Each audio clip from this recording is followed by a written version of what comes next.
It's finally summer, and it feels like we've been waiting for summer to come around for months and months and months. It's been raining so much, and it's been so wet in England, and it felt like the winter or the spring were never going to end.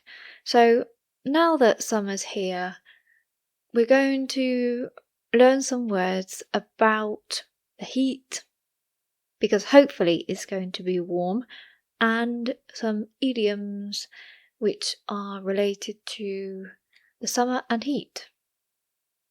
The first adjective that we have is scorching. Scorching means that it's extremely hot, but it's not comfortable. It's not a nice warm heat.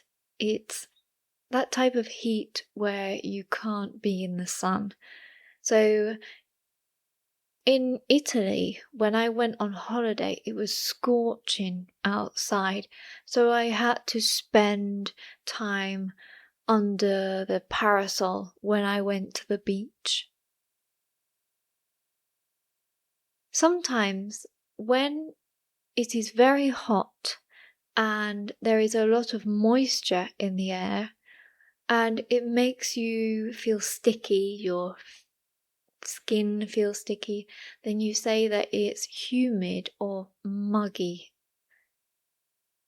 Sometimes it's cloudy, but it's still really, really, really hot, and you can say that it feels muggy. When I went to London a few years ago, it was extremely muggy, and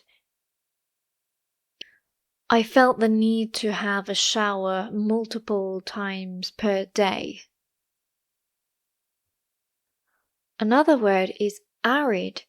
Arid means very dry and hot, and it's normally used to describe a desert. So in the Sahara, you can say that they have an arid climate because it's very hot and very dry. When you experience a period of hot weather that lasts like several days or a weekend or a few weeks, and it's not usual, then we call it a heat wave. We have already had a few heat waves in the UK. It was very hot. It was about 30 something degrees, and maybe that doesn't seem that hot for you if you live in a hot country, but I think that people don't really realize that in warm countries, houses are prepared for the heat, and when you go inside, it doesn't seem as hot because the buildings are built differently. But here, because houses are built to stay warm, in the summer it gets extremely hot inside, and a lot of people don't have air conditioning, at least here in England.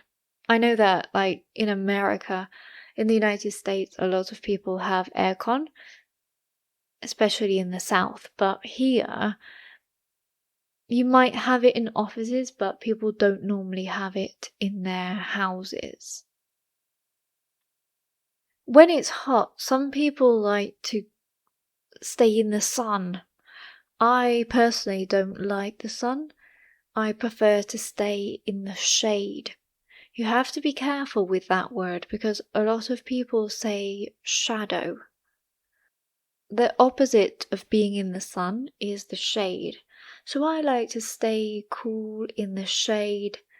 I normally stay inside when it's too hot out to keep cool. But a lot of people like sunbathing. So they go outside, they lie in the sun, maybe at the pool or at the beach or just in their garden to get a tan. Tanning is quite a big thing in the UK, and Maybe you haven't heard of it, but a lot of people get fake tans.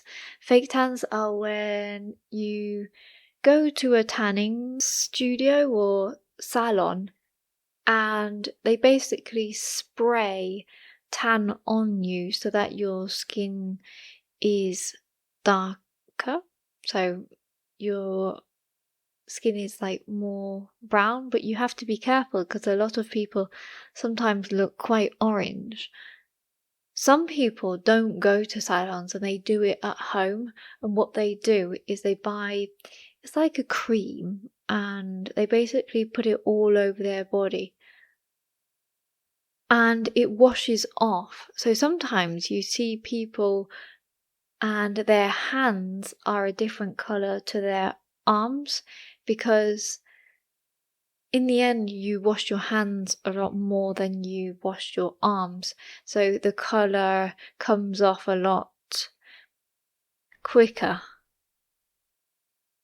So in the UK, a lot of people like tanning, especially when they go on holiday abroad. If you want to say that you were under direct and very intense sunlight, you can also say bake.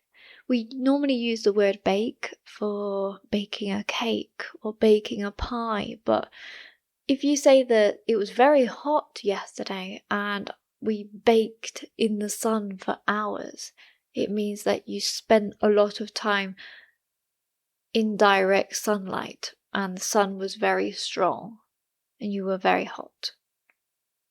You can also say that you're melting. If you say, can we turn on the aircon, the air conditioning, or can we turn on the fan because I'm melting, it means that you're very hot. So you want to turn it on to keep cool. Now let's go with some idioms. The first one is catch some rays. Sun rays are what you call a ray of light from the sun. So the beam of light that travels from the sun to the earth. And if you say that you're going to catch some rays, it means that you're going to sunbathe or spend time sitting out in the sunshine.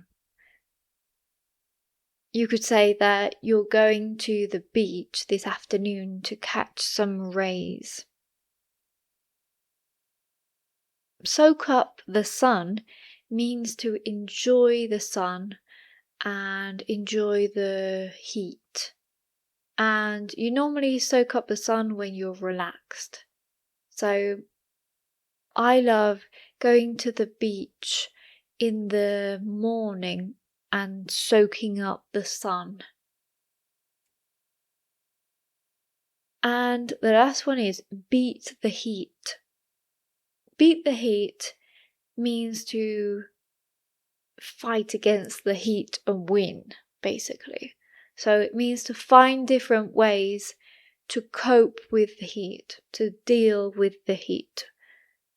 So, for example, it might be a good idea to install aircon this summer to beat the heat. It's important to beat the heat because you might get sunstroke or heat stroke, which is a medical condition which you might suffer from if you spend too much time in the sun or in the heat.